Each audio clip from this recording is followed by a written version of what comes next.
We saw the possibilities just earlier. Now against a Hayabusa and an Arlet, it's going to be a lot of shoulder bashes.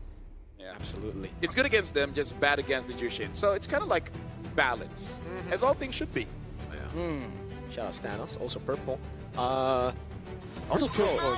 Yeah, they need Shred, right? Oh, That's what right. they need. And again, Super Gorka, he's amazing, but we've only really seen him on marksman for the most part, right? Or just traditional goal laners. Carry and Claude. Yeah. So, with the Freya band out here, I think it's a really, really good job that they're doing. They know that Guangzhou Gaming are probably going to be setting up for a Ruby as well here. So Freya, Ruby should be the two bans. Guangzhou Gaming, I wonder if they're going to ban out the Harith or if they're just going to leave it open. Because you get more value with the Phobius if you're up against the Harith. More dashes, yeah, exactly. And it could be what they're angling for. I'm more curious to see if VP are concerned about some kind of long-range zoning mid lane. Because again, against marksman, right? That's something that you want to do. But also the Lunog's already banned out because damage and burst can also be a method to zone out. I've been raising for too long. There, the Shred was what VP needed to get through the Phobius. And now what Shred do they have? Technically, the Kalea can still come through here. It is a pick that is open. You can punish the Phobius a lot, but what's the combo? I don't think the combo is present for now. The thing is, I feel like VP, if they get their hands on something like a Gatot or even a High Loss, it's going to be quite an easy draft for High Loss, Jushin, Arlet, Gatot, Jushin, Arlet. Either way, there's a lot of ways to set up for this Arlet. Got him lined up in my sight. Interesting. They don't ban out the Ruby. This really looks like a very good Ruby game, right? You already have a Yusen Shin, you just need another carry in the mid lane. Or Hibby got banned out, so maybe that's the angle. They're taking away the carry in the mid. Because I feel like for Guangzhou, the two picks that they're thinking of right now is Claude as well as Farsa. Because if you want to deal range with this Jushin, you can. But again, the problem is the Haya is there, the Arlet is there, and potentially a Gatot will be there as well. So honestly, the mid is a bit troubling. So they pick up a Kagura, which honestly, not bad. Not the best, but there's not a lot of options here. The other one I was thinking of is something like a Valentina to take away that Final Slash. Honestly, even I'm not sure if that's worth it. Well, to be fair, there's a lot of okay setup with the Tech Charge and the Dark Waves. Could be a potential combo available here for Guangzhou Gaming. For VP, though, it's definitely a lot more aggressive. Again, they still need a bit of crowd control because they're trying to use all this front-to-back dive against a Phobius. And they go for that high loss. I love the draft coming in from VP, man, because good scaling, good early, mid, and late, but more importantly, easy to execute, man. High loss, Jushin, and Arlet, forget about it, man. Forget about it. And now they have a point-click CC against the Phobius, something that can deal DOT as well, or not DOT, a bit more DPS against the Phobius. This was a natural counter to the Phobius back in the day. In lane. In lane. Yep. And now in the game as well, I think you can slow down the attack speed. It's going to take away a bit of that power. And if you just all in, get those stacks or get those resets for Arlet, it'll be great. Guangzhou, though, they picked up the Kagura as well in their first match of Wildcard against Axe. It will be a fighter gold. I thought it would be a Ruby, really, but it's a CC because they need a bit more damage to deal with the Hylos. I think they assume that VP are going to be the ones aggressing, so instead of going for, crowd control, let's go for some damage because we know that we don't have to catch them. They want to try and go into us. We can hold our ground and, maybe poke around with that Kagura. And I feel like with the draft here coming in from Guangzhou, communication is going to be key because if you can get a good curtain call and the Kagura is where, it's going to be quite an explosive yin-yang overturn that can really turn the game around. But in those hectic team fights where you kind of have to make sure that all your abilities hit on point, it's going to be difficult against VP where they can kind of autopilot their way into the game. Yeah, the coordination for the side of Guangzhou Gaming is definitely going to be a lot more important. But if they do get it, though, good AoE crowd control tools available. Ladies and gentlemen, this is the game you've all been waiting for. VP going up against Guangzhou Gaming. We got to see who's going to be the one topping Group B. Welcome to Mobile Legends. All right, taking a look at some of the emblems right here. So far, nothing too surprising. When it comes down to it, I think there's going to be quite a healthy amount of wave clear coming in from Guangzhou as well. That could allow them to elevate that early game brawl style that they want. Okay. Early on, it is Bober with the help of Pluto that actually shoves the wave in despite the barrier from Grok. Yeah. Right now, Al trying his very best to make sure that Super A Gorka doesn't get as much farm as possible, but I feel like as a quad is fine. Pluto taking a bit of damage, though. Yeah, Modi there as well to help out. The early game is looking great. Wow, sorry, Egoist Able to get the first blood now over on Ying as well. Great revitalize, and the calculation was crisp clean from VP. Seems like Guangzhou Gaming weren't expecting that amount of burst damage, but when they clump it together like that, it allows Virtus Pro to get so much more value. That's 2 now for Badcott as well as Sour Egoist. This is the relationship when your opponent has a very strong roamer and you yourself don't really have a strong level 2 mid laner, right? The Kagura going up against this this Hylos, which does have Revitalize. And even the early game with that Vitality in his kit, it makes it so that even at level 2, the healing is strong enough to make sure that you don't die. And even if you do die, you will get some kind of trade.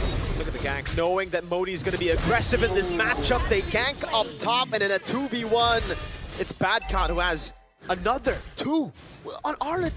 What a start. Good reads here from Virtus Pro when it comes down to the laning habits for the most part. They're denying the strong XP lane that we were expecting to really get out of control for Modi. Right now with a 1k gold lead, it really isn't game-changing just about yet, but against a team like Virtus Pro, every single bit counts. Yeah, I gotta say, like, trading against Virtus Pro is very difficult because I feel like most part of MLBB were so focused on the mid trio, but they made it so that their side lanes are just way too strong, so they play around that, and we can definitely see that. Like I said, in like what, 2 minutes already 2 kills for Badcott in a losing matchup. That was not a losing matchup. It's just a matchup. It's plain old matchups here in the EXP lane.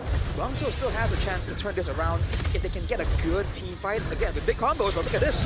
Yeah, in the mid lane, they're attempting to go for it, but Bober has Beacon. Now the instant re-engage over final slash from Badcott, and it's free for Sour Egoist. They lose Pluto, and it's fine. They're happy with that. Right now losing by almost 2,000 gold here for Guangzhou Gaming.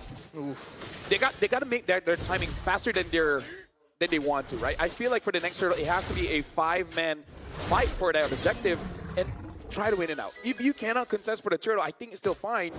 You need 3 kills. 2 kills, I feel like it's not enough at this point of the game. I think for Guangzhou Gaming, they gotta maybe slow down a little bit because they need some more tools available. Because you said it earlier, Virtus Pro, they are early levels, 1, 2, and now when they first got the ultimate, they have so many ways to really get things going. Whereas for Guangzhou Gaming, I think they need a few more items to ensure that they can get that long team fight where they can actually maximize the continuous damage coming in from the Phobias, the CC as well. Yeah, Ying really wants that glowing wand first, and Mei, only with the Black Eye Shield, will make him a bit tanky, but really not enough. Whoa! JCC coming down with a Dark Wave as well. Everything in the kitchen sink used up top to get them a bit more gold. I like that they're saying that we can play that game too. Oh, you attack our EXP? Hey, we can do it back. Ooh, What toss though. Purple stolen away by Zorigoist. But yeah, Modi flickered Dark Wave immediately there, so he definitely has a bone to pick with Badcott. With 6 seconds to go here, I don't know if Guangzhou Gaming have what it takes to get a proper setup for a fight. Whoa. Pluto's actually staying in the bottom lane now, looking for a gang, but that's a Blazing Duet used as Owl just walks away. BMI back, DHS picked up. That is his first item. Okay. Yeah. Honestly, I feel like it's perfectly fine because I feel like with the changes of the buff of DHS, it makes it so that you can really join the fights quite early. Because even if you don't have enough damage to kill, you have enough to make it so that your jungler or your mid can just clean up. At this point, even your EXP. All right, Canoneo still trying to farm up, trying to keep up in levels. 2 levels down, by the way, so the pressure is definitely up for Virtus Pro. But look at this dive. Shadow kill with the red tree. Owl has the Vengeance, but now it's a full-on gank, and now with the Vengeance baited out, it's a free one for Pluto to take. As Badcott holds in mid, they won't be able to get a trade for this. Yeah. Not gonna lie, this is looking pretty grim for Guangzhou here. Eventually, by 12 minutes, Canoneo will have 3 items, and then you'll be fine. But, oh, the scaling. Oh, back. Oh, no. You don't want to see that. Basically, no damage. But now Mei's caught in a tough spot. Has to tech charge offensively into Bober. Crimson Beacon forward, now baiting out the Flicker. Mountain Shocker and the barrier will keep them in place, but VP have done what they wanted to do. They have split the team open so they can go for Owl again with the Shadow kill. The Quad Shadow too! Sour Egoist 4-0 and 2 as Super Egorka gets the turret in mid. It's outplays upon outplays from Virtus Pro right there. They're outmaneuvering Guangzhou Gaming, and when it comes down to it, they have a lot more maneuverability, outplay tools, so they're just making the best out of it. Guangzhou can't really set up for a team fight, and Virtus Pro don't need to give it to them anyways. Right now for Guangzhou, looking at the items here, you do have the glowing one on the Kagura, but the fact that looks like it's going to be Hunter Strike into an endless battle makes it so that Canonio is going to be quite late in dishing out the damage. So this is not looking good for Guangzhou. Bad people right now, especially with a almost No, there 7K actually gold. decent people, but you know, in the game, in the game. I mean, for Guangzhou Gaming, they're pretty mean right now. Really not giving any opportunities. Taking out the turrets slowly but surely. Man, Zorgo is just on a roll right here, and honestly, there's no real way for Guangzhou Gaming to catch him that easily. Again, the cutoff here, and they go for the siege. It's just so clean, so systematic. Bober gets out from the in-out overturn now, goes for the pick up. Oh, force out the flicker, tech charge on the 3, but there's no follow-up. Modi with a dark wave flicker, but will be caught in the final slash. Is bad caught, gets away. Now the quad shadow from Zaur doesn't have the shadow kill. 4 levels ahead though. That at this point, this is not textbook. They're the one that's writing the instructions manual. This is beautiful. This is gorgeous. Oh, well, Gorgeous pro. This is fabulous. fabulous. Fantastic. This is gold lead against Guangzhou Gaming. Definitely spectacular. Oh, this is magnific. Phenomenal. This is eye-catching. Striking. Sensational.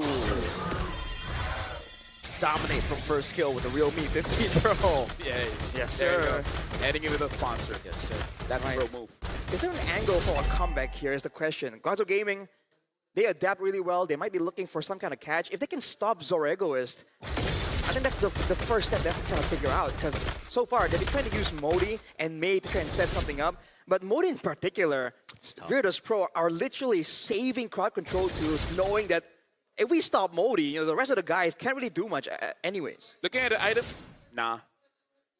If Ying had 2 items, maybe. Yeah. But only one, don't think it's gonna be enough. Glorious pathway sent again. Pluto trying to hold him in. Badcott jumps in. Tech charge to be able to lock him down, but he finds the final slash as Zaur baits out the benches. Now another stun and a pickup. Blazing duet from Super. A Gorka earlier into Bulber and Pluto. Virtus Pro are just too well-rounded, and Guangzhou Gaming can